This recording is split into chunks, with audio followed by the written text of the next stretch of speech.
Welcome. I am going to talk about the Bindu chakra. This is an important gateway or chakra that is often neglected or not talked about as much as it should be. So if you have been following along with the chakra series I've been doing, you know that we started at the first chakra, the root, and we've gone all the way to the crown. When we are talking about the chakras in the head, understand that there is a bit of false separation in me talking about the third eye chakra, the crown chakra, the Bindu chakra.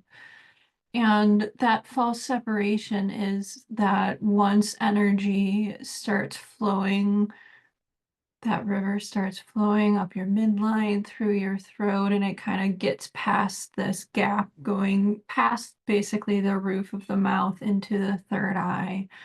That all three of these structures, the third eye, Bindu point, and crown, um, tend to all awaken at once.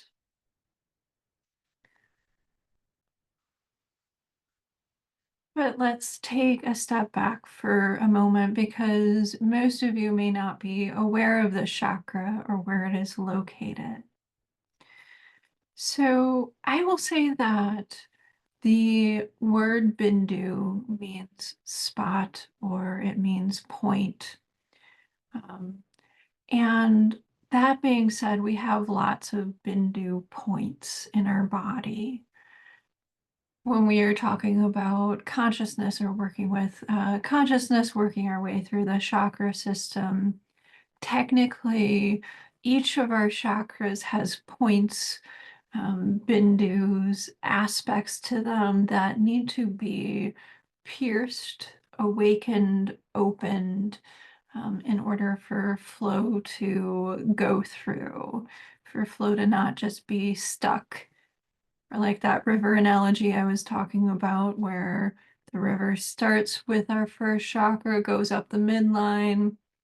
In order for it to get past any of our chakras, there is a bindu or a point, a knot, um, something, a place within that chakra that needs to open up, or in other words, like explode, be pierced, have flow go through. There are a lot of different conceptualizations for it.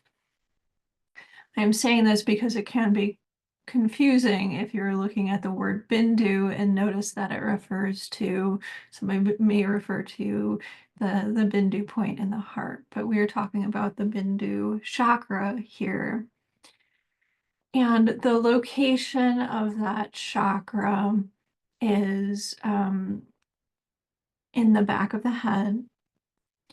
It is anatomically where the occiput and the parietal bones meet. So where the back of the head bone and then the bones that go around the side meet. But for those of you who are not anatomy nerds, I will say that if you go from the crown and you slide your hand down, you'll get to a point where you feel a slope, and there's typically kind of a cowlick or a swirl of hair there. Um, which is where this chakra is located. Another way to find it is to know that it is between the front of the third eye and the crown. And so if we go directly back from the third eye and just move up a little bit, this is where the Bindu chakra is. So the Bindu chakra starts to open like all of our upper chakras do with the opening of the throat chakra. And so what happens when that throat chakra has flow going through it is that flow can go into the head, it can go to the third eye, it can start going to the crown, and also goes to the Bindu point back here. Sometimes people can feel sensation in the back of their head for a lot of different reasons, and it isn't necessarily this chakra that I'm talking about here. For somebody to have this chakra open, they need to have gone through the process of awakening. They need to be at the point of union, bliss, absorption, that sort of stuff. On a simple level, that river that started at the first chakra, flowing all the way up to the crown, needs to be pretty permanent, pretty stabilized. It's no longer like a thermometer going up and down. It is a substantial river, a nice river of flow that goes up from root to crown. And when the crown opens, outside of the body as well, that river continues above the head as well as between the legs out the root chakra. And so the Bindu opening shares a lot of signs and symptoms of the third eye awakening, as well as especially the crown awakening. And so the first symptom that people tend to have, which is similar to the crown, is an awareness of this area back here, a feeling of pressure. That pressure may be kind of a dull pressure, a wider pressure, or it may feel like, kind of like a pencil or a pen or something like that, jabbing you at points in the back of the head. This is a sign of, energy getting to that point, but not yet. That point, that chakra not yet being fully open, fully flowing. So to continue the river analogy, if you're feeling that at your crown or your Bindu point, it is a sign that it is activated. It is a sign that that portion of your energy body is like, oh yeah, there's something here. I'm doing something. I'm aware of something, but it is not yet fully flowing or fully open. One of the difficulties that people have with the Bindu point as it is opening is similar, very similar to the crown chakra, is that having that river flow within your human body and having it flow beyond the physical body is quite a shift in perspective or understanding. We may intellectually understand that we are more than our bodies. We may intellectually understand that we are meant to connect, that there is a spirit realms, that there is the other, that there is a divinity that we can connect to. But experiencing that, going beyond our individual consciousness into cosmic consciousness, or being connected and feeling that in an embodied way is quite the reorientation. As I mentioned in my crown chakra video, people can experience things like dizziness, nausea, just kind of deep existential questioning because the recognition and the actual feeling of union, the feeling of being more than the physical body, being more than the physical self, um, is not something that the mind can wrap itself around. Um, and it kind of puts you on a bit of a different playing field that most people are operating in, where people may intellectually feel, intellectually understand these truths, like of union, of cosmic consciousness, of we are more than our meat suits, or whatever the thought is. But again, direct experience of it is something else entirely. The best way that I can describe this in differentiating, besides for location of the crown and the Bindu chakra, is that the crown, when it is opened, A lot of people feel it as sort of a candle lighting. So an awareness of a flow, or I jokingly call it like kind of like a whale has a water spout going up above the head, but there's kind of a flame or a light that emerges for a lot of people. With the Bindu chakra, the piercing through it, so it going more from, kind of a throbbing or sensation of energy going there to it actually being pierced and having flow go through it, um, can be described in a lot of different ways. And there is a lot of talk and understanding about a tunnel analogy or of an explosion, of a sudden experience of lightning going through the system from that point.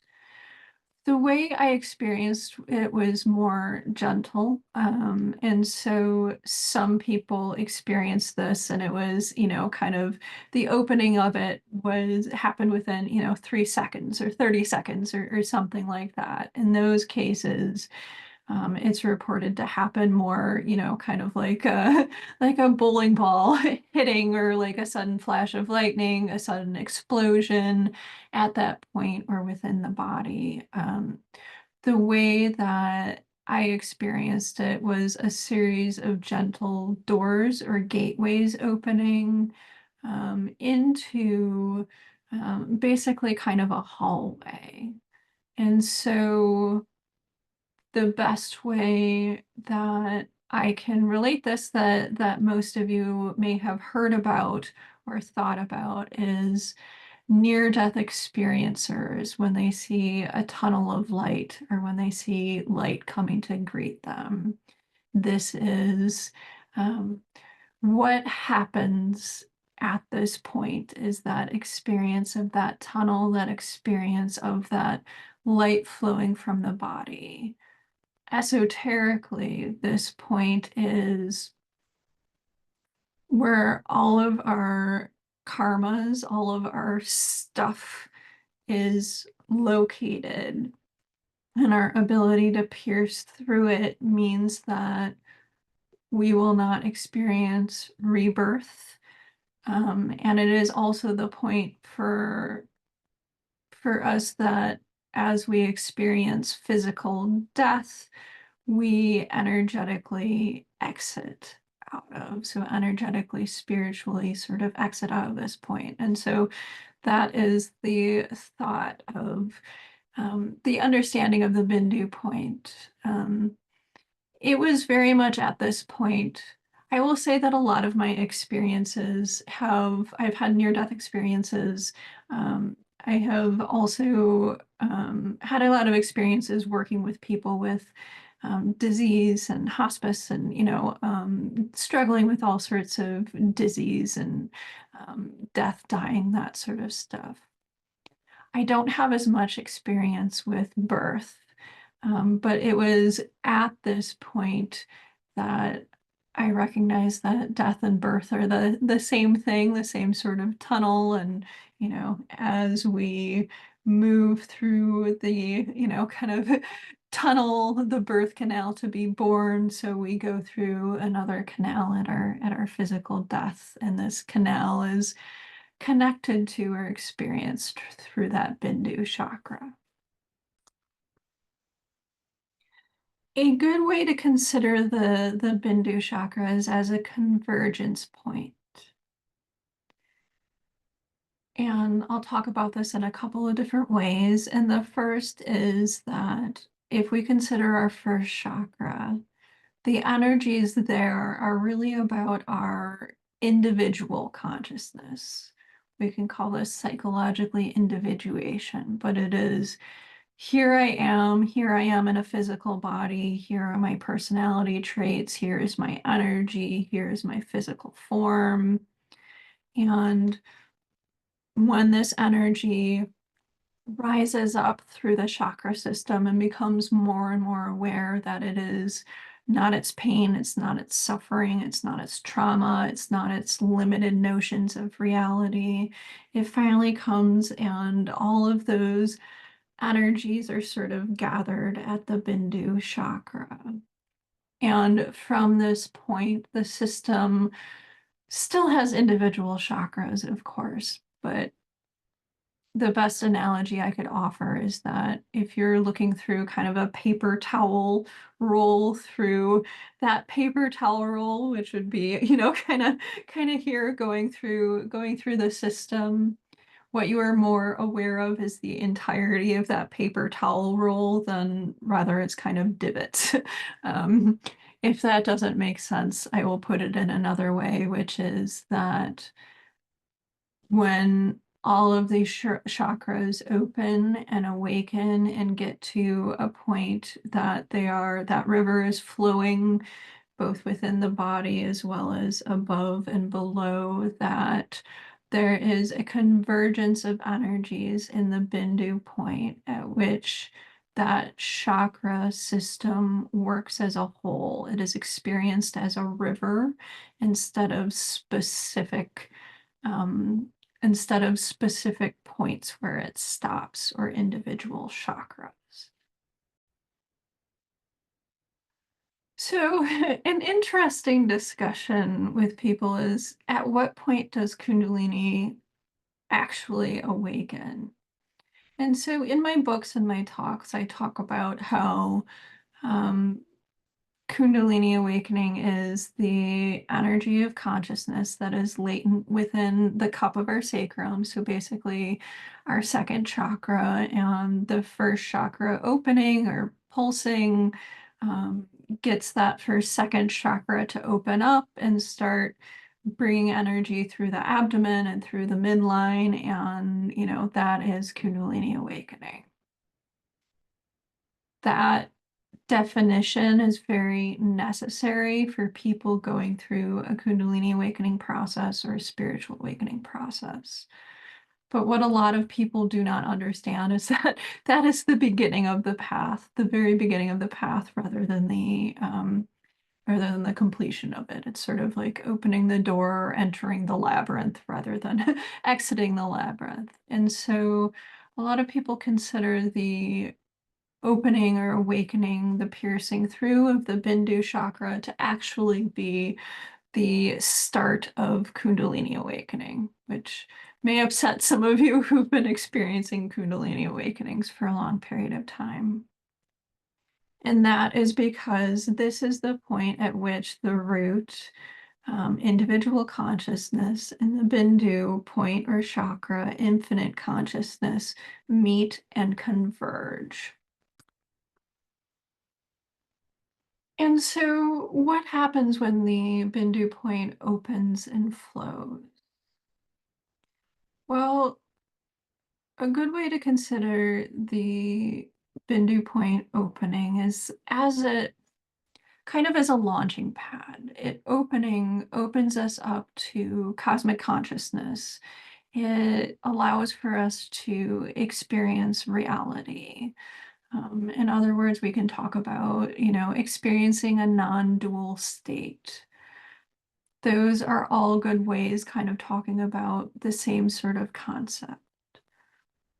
In order to experience the voids that I talked about in my previous video, the Bindu and the crown both need to open for us to have experience of the voids, which are really sort of the first ground of reality, the first separation of reality, um, the stark, naked experience of binary reality as its source. Is that ultimate reality? No. Is that an experience that we need to go into to understand ultimate reality, what happens beyond dark and light? Yes. And so what happens as the crown and the Bindu point open is that we experience the voids and that we go to that place of cosmic consciousness that place where we experience what happens before all of the division.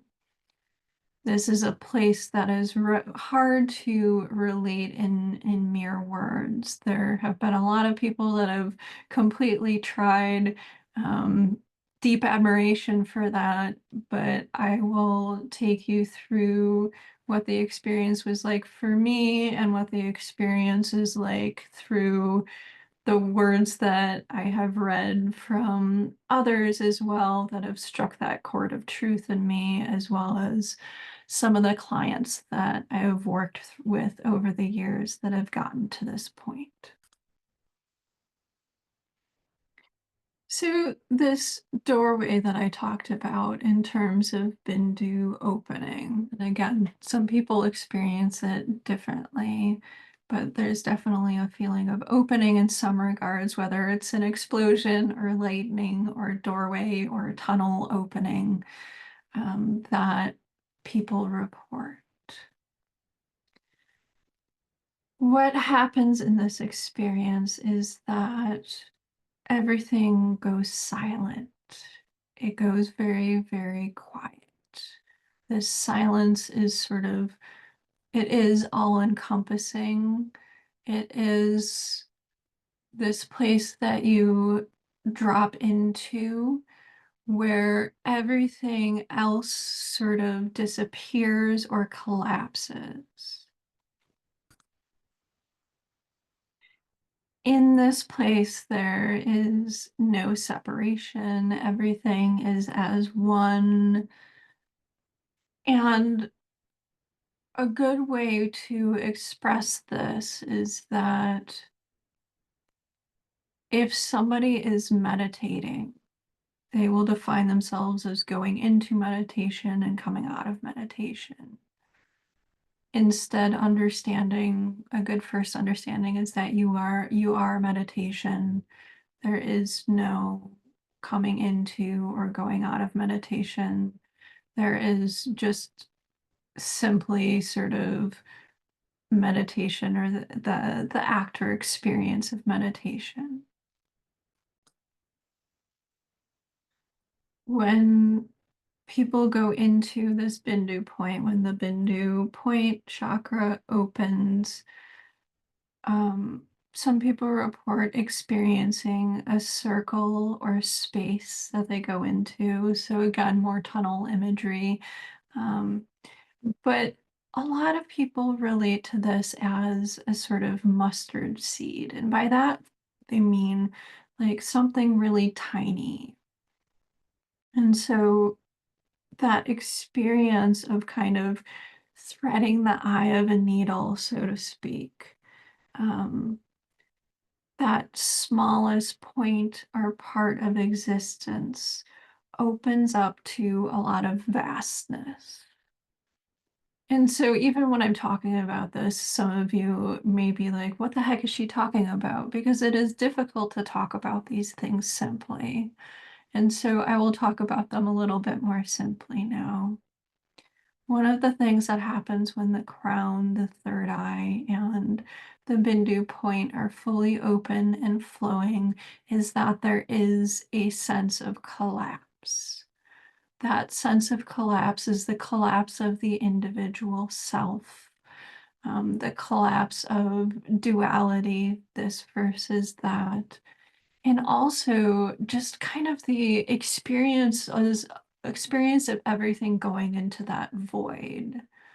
And so at this point, there is a sort of, sense of spaciousness. There's a sense of bliss. It can be a sense of euphoria. But if it's really dropped into, there's that sense of complete and total peace and silence that I was talking about. And this sense of peace and silence is something that can be felt, can be embodied, can be experienced momentarily or permanently. Because even if you experience this for a moment, that type of peace, silence, and the sort of sounds that accompany it will deeply impact who you are. But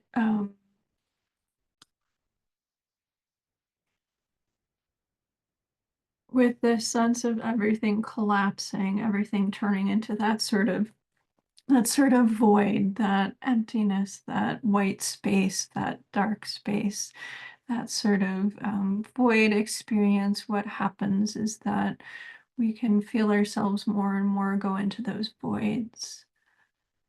One of the interesting things to try to make sense of is that we can only go so far into the voids. Um, there are a couple of reasons for this. First is that if you go too far into the voids, um, you won't want to come back. And so, um, if you've had a near-death experience like this is something that can trip a lot of people up, is that they experience this profound peace and all of a sudden they're kind of in the chaos and mess of reality. Um, but another is that if you experience such complete disillusion of self, coming back to your body and, wanting to pay taxes and, scoop the litter box and, that sort of stuff can be difficult to do. And so this imagery of the mustard seed or the dot or kind of the eye of the needle is that experience of everything collapsing, everything sort of contracting and becoming one. And this collapse is incredibly necessary, even though it can be a bit disorienting for people. Because again, if somebody has come to this point, they're quite, they have quite high, for lack of a better word, spiritual realization, but still the experience of this collapse, the experience that profound peace and stillness, that experience of everything being one, there being no separation, at lesser levels of consciousness, there's still an awareness of the individual self. There still is an awareness of um, the this is over there and I am over here and I am somehow separate from it. When you go into those voids, when you go into that cosmic consciousness, what you start to recognize is that you are those voids. You are, you are the cosmos. You are cosmic consciousness. I had a client recently, and I'll give her a shout out if she's watching this. Hi. But she likened this chakra starting to open as this image that is quite popular of somebody looking over a fence or wall and seeing the cosmos out there. And so I've seen that image with like somebody crawling up a fence and looking out at it and experiencing it. But um, that happens when this chakra is opening and when we haven't quite gone into cosmic consciousness. One of the things that happens when the Bindu point truly opens is that you recognize that you, what you experience, what you are, is a mirror to the universe. And I know that sounds cheesy. Many of you may know that I'm a bit of an anatomy nerd, and one of the things that I truly love is that if you look at pictures that have been taken of the galaxy, um, of the cosmos, is that some of these pictures look exactly like nerve clusters, like the human nervous system. And so when we go into the heart, when we awaken the heart, what we start to realize is see ourselves as ourselves reflected in one another, in other human beings. I see a part of myself reflected in, each one of you that I meet. Um, if we get to the Bindu point, you are able to see yourself through that golden light, through that sort of wave or rhythm or experience of reality, um, as the world, as nature, as the solar system, as the other. There is no longer all of these different differentiations. We are all of those things. This will continue with the spiritual heart, which I'll talk about in my final video in this series.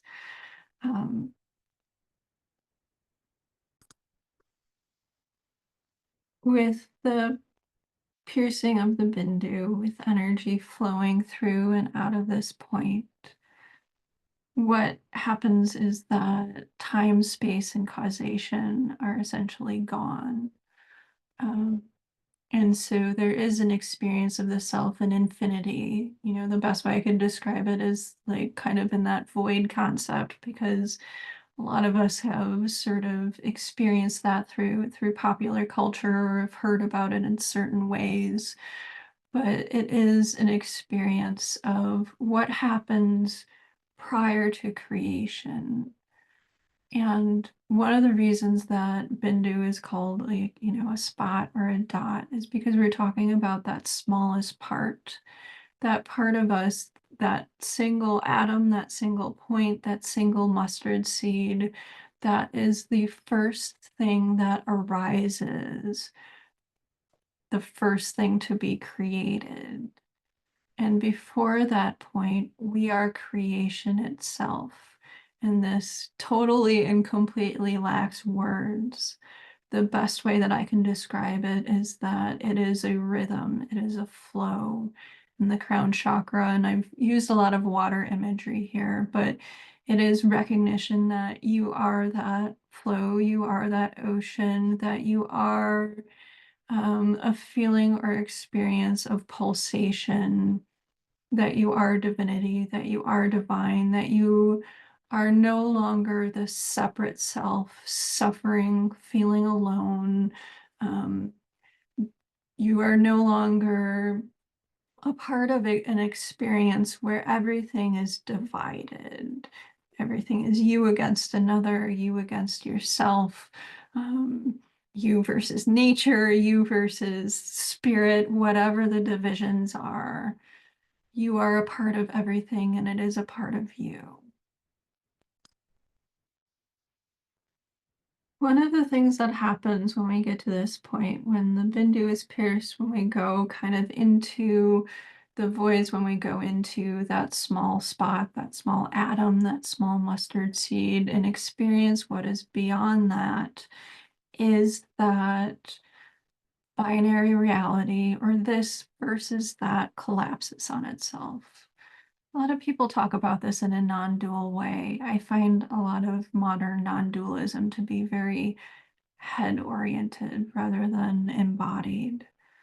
Um, and I will mention this more in my spiritual heart video, but for some people, the seven chakra system and going through the crown is the end of the path. And, you know, I think that has a lot to do with our reverence for the masculine polarity and, you know, that sort of stuff.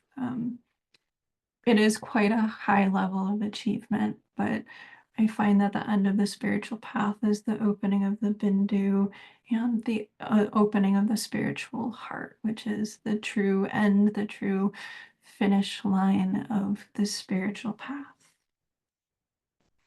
So, in this place of feeling the self as rhythm, as flow, as pulsation, this experience of silence, tranquility, bliss, oneness, all these words that you could put onto it. I find that if you really go into it, the pervasive silence that is present there and the absorption into that, where there is nothing but silence, no sense of self, just that experience of silence, is really how I would categorize experiencing flow through this point and the perspective of the Bindu chakra. We can consider this the gateway of full liberation, the gateway in which every conflict within ourselves, every complexity within ourselves fully releases. And as this point opens more and more, anything within us that is not liberated will come forward and will release all of our past karmas, all of our past energies, anything that is keeping us in chains. will release due to the activation and flow through this point. As we experience ourselves as flow more and more, we can experience ourselves not only as, well, let me take a step back. We will experience ourselves as that cosmic consciousness. We will experience ourselves not only in tandem with kind of the rhythm, pulsation, flow of the universe, um, but also recognizing that we are that flow, we are the entirety of the ocean, experiencing itself as well. A good way to understand this is that from this perspective, we can understand ourselves as flow, and that in some regards that everything is flow. There is no differentiation. Everything is oneness. But as this point opens more and more, there can also be a recognition as energies start to flow downward from this point, that we have a lot of different aspects of consciousness. We are all light, but some of that light is quite dense. Our physical body, for example, there's a reason why I have people start and be intermediate and even advanced students to work with the body consciousness, is because if the body consciousness is worked with, those are the densest energies of our bodies. And what that gives way to is experience of our midline, of that flow of energy within our midline, lighting up and working through the chakra system. And that eventually gives way to experiencing this point that I'm talking about, or the Bindu points, I should call them. So the third eye opening, chakra back here opening, as well as the spiritual heart opening. And this is quite difficult to achieve if you do not focus on the densest body energies of the body first, which is the body consciousness, the emotions stored in the body consciousness, our daily reality, the sort of densest light or energies of our being, because all of those dense energies are what is separating us. There are some paths that go beyond this and just focus on the heart, and stuff like that. And there can be a lot of, for somebody to just go in and sit with the heart, there does need to be a good teacher, good instruction to make sure that somebody isn't going astray, somebody isn't diverging in an unhelpful way. There's a lot I could say about this, but in trying to keep things simple, I will say that the Bindu point is associated with the crescent moon.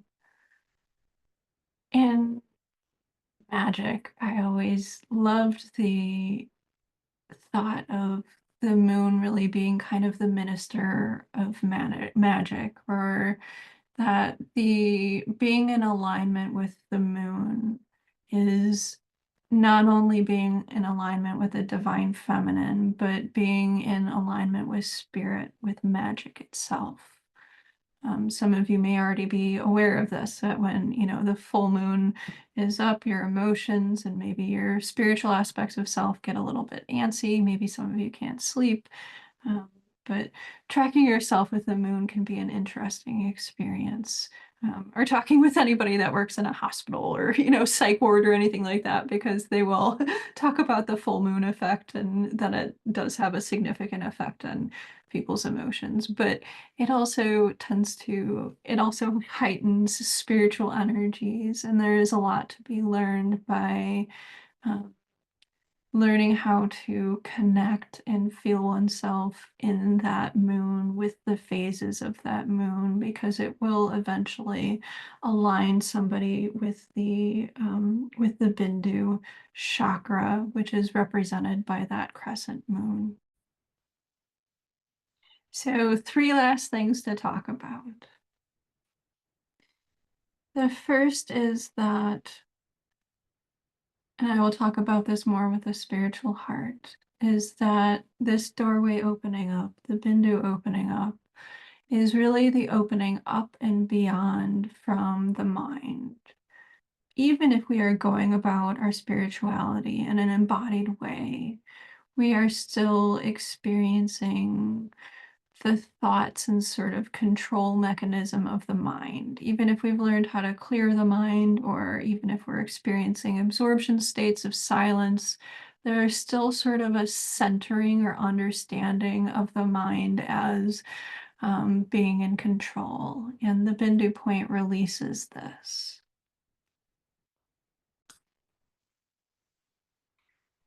If you want some sort of taglines or things to sort of hang your hat on about what this Bindu point really lets ourselves open into, is that idea of cosmic consciousness, highest plane of consciousness, highest sense of truth, an experience of clarity.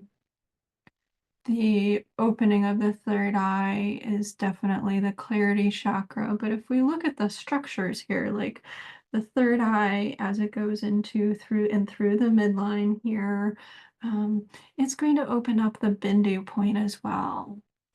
And so when the third eye chakra opens, that typically amps up Bindu point as well, Bindu chakra as well. And so when people open the Bindu chakra on kind of more of a mundane level, people will experience a shift in how their eyes look, the capacity of their eyes to transmit energy, the capacity to transmit energy overall. As I said in the crown chakra video, because this is very similar, people can fake a lot of things.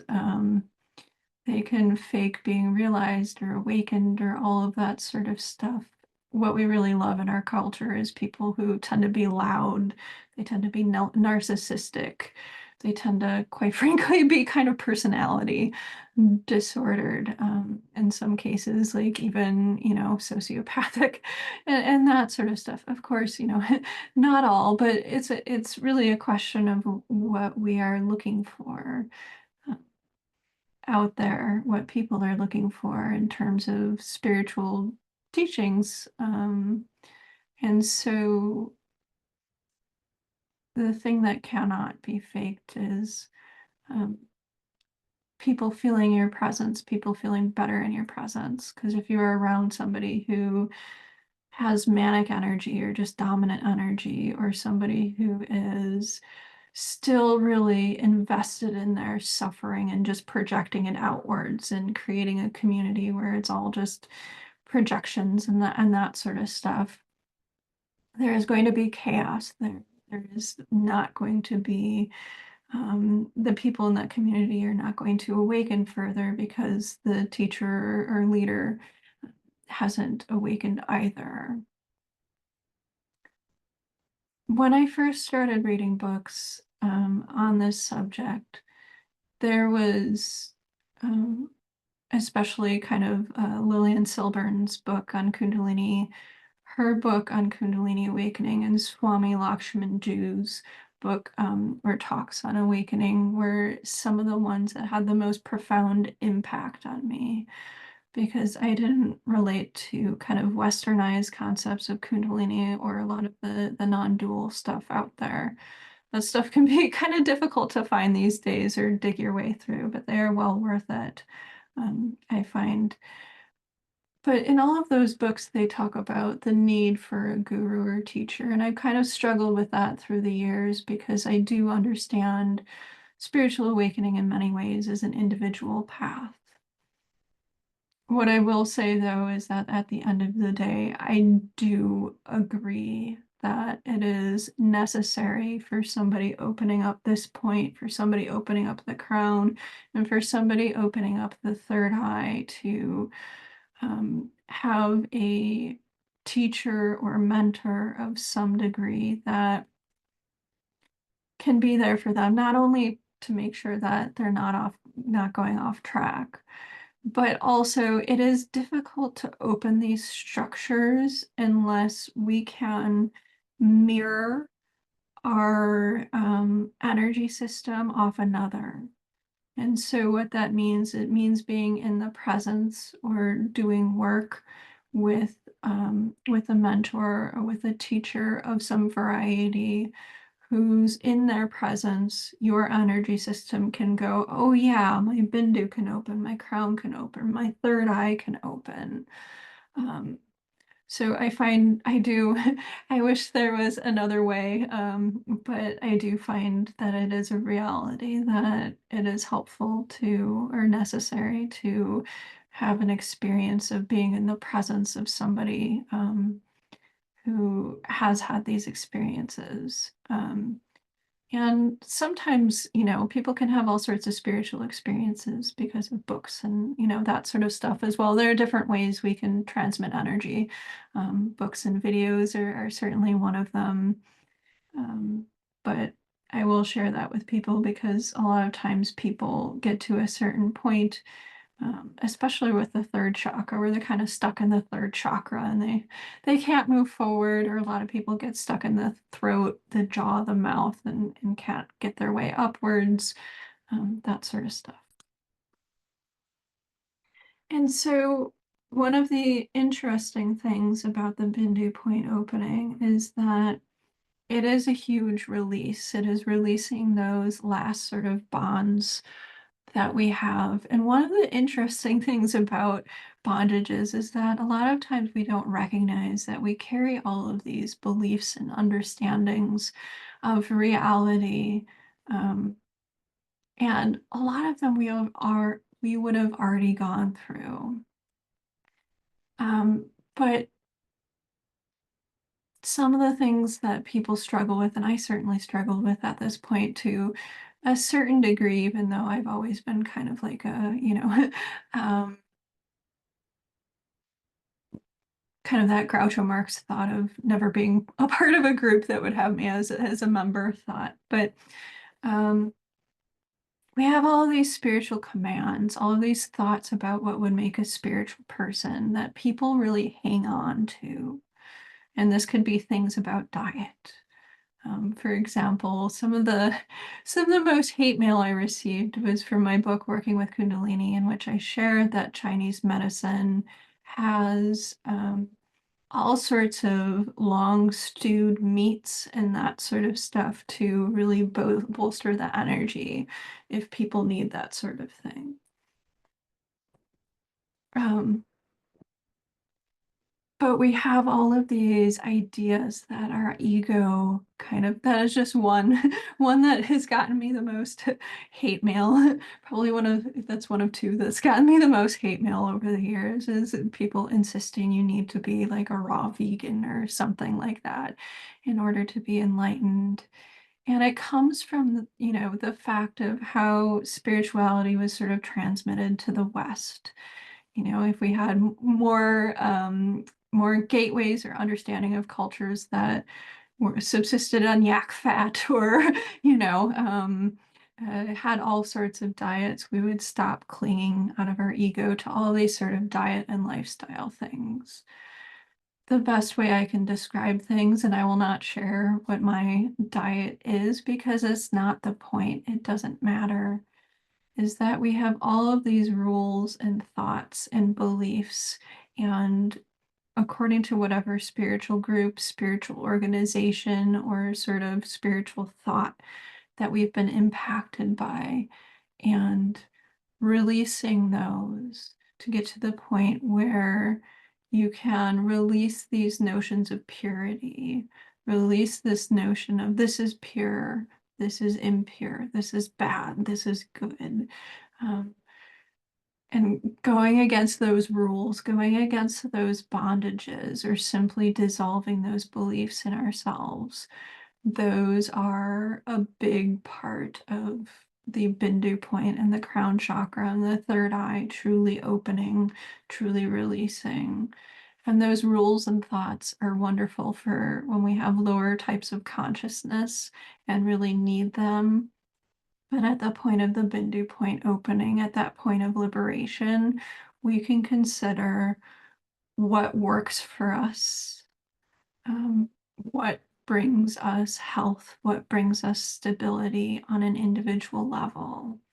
I'll talk about this with the spiritual heart, but the Bindu point opening really starts to let our own intuition and our own inner guru start to shine. So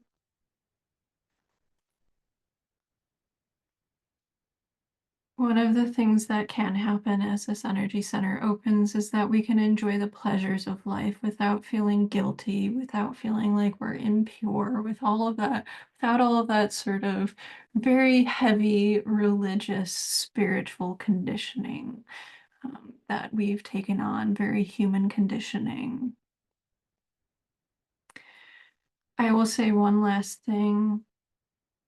That is that I talked about when the Bindu and the crown opens, people tend to feel quite dizzy for a bit.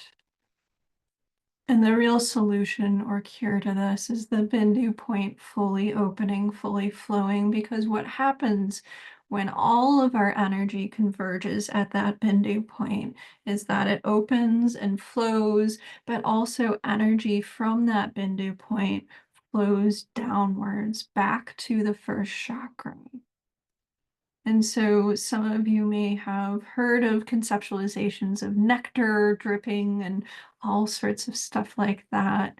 But for simplicity, I will talk about it as energy now flowing back from the Bindu point into the spiritual heart, into the abdomen. And so all of this shifts our energy system considerably one last time into from being so focused on that river flowing upwards and so focused on things like enlightenment, things like recognition, realization, spiritual stuff, achievement, doing, all of that sort of stuff, all of it collapses when the Bindu point fully opens and when that pathway goes back down to opening the spiritual heart.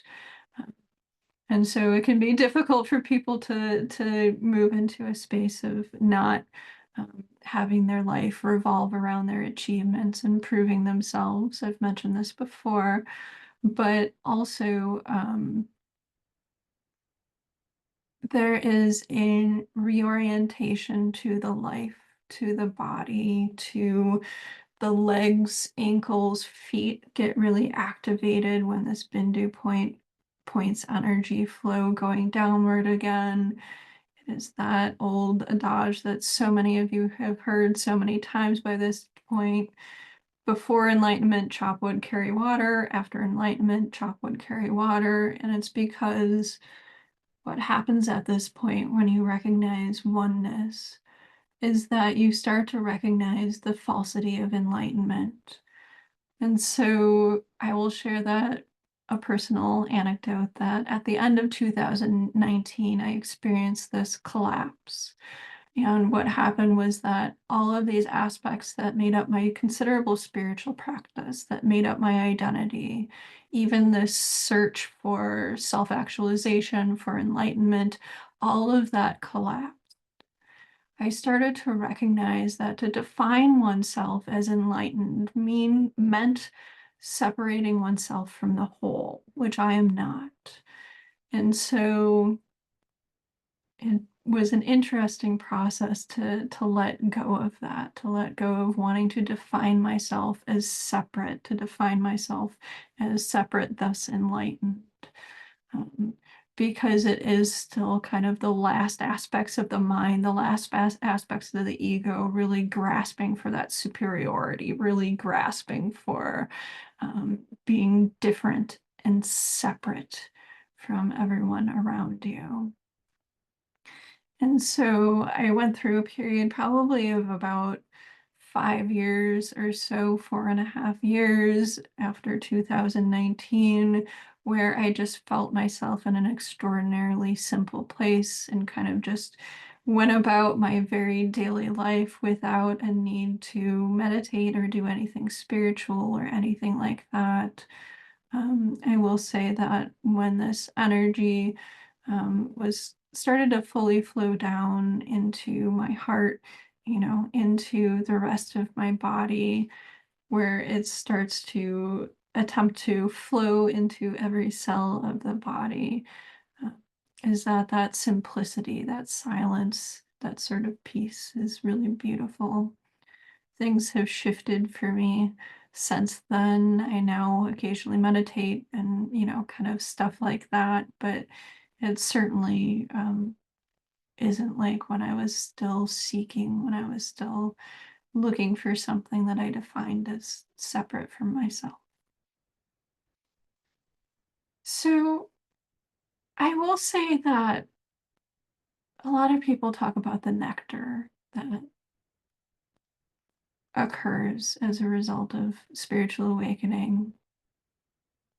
People may not agree with this, which is their right, but I find that the nectar that people are talking about, this sort of nectar of immortality, ambrosia, whatever you want to talk about, I have found in my own experience that happens from energy flowing up into the midline, hitting that point of light, expanding fully outwards, so the Bindu and chakra, crown chakra opening.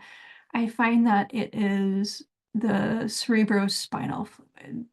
It is the cerebrospinal matrix, so kind of the fluid, the energy that flows through our spinal cord that is created and circulated in our brain. I talked about this in my third eye video. Um, I find that feeling that sort of cerebrospinal fluid being inwardly experienced as golden light, um, that awareness that goes to that very narrow space that happens with the Bindu point opening, is that instead of like kind of a bigger river flowing up, is that there is just this small river of golden light that flows through the midline. That has been my own experience. Other people have talked about it differently.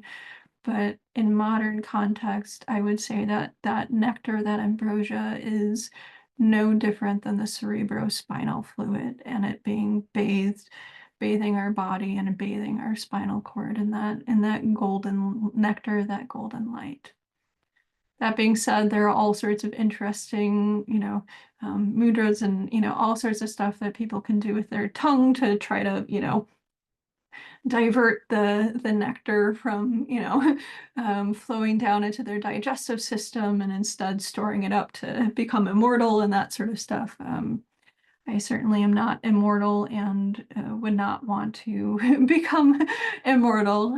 This lifetime is certainly enough for me in this physical form. So um, I will leave things with one last conceptualization to hopefully sort of hang your hat around, which is that when I was learning craniosacral therapy, we learned that if we worked with the rhythm and flow of the body, sort of the waves and energies of the body that flow through the body as well as flow through the cerebrospinal fluid, is that you could get to a point which was called a still point, in which everything of the body, every awareness of the body sort of dropped into this silence, to this profound still point, to this profound experience where the body could take a massive breath, where it could sort of hold its breath and reorient.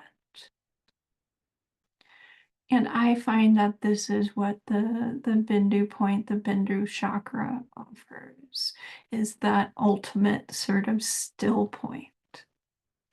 And around that still point is all of life, all of existence. And the more that we are able to experience ourselves as that still point in which life is revolving around, the greater our awareness is.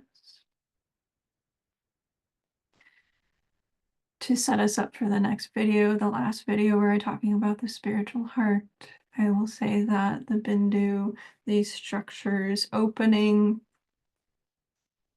for simplicity, I will say 60, 70%, 80%, something of like that of the way um, will allow for the spiritual heart, the last stop in our chakra super highway to open. And this is the point that I consider the last stop of self-realization, the sort of abiding point in which we can experience more of what we may consider that sort of ultimate reality.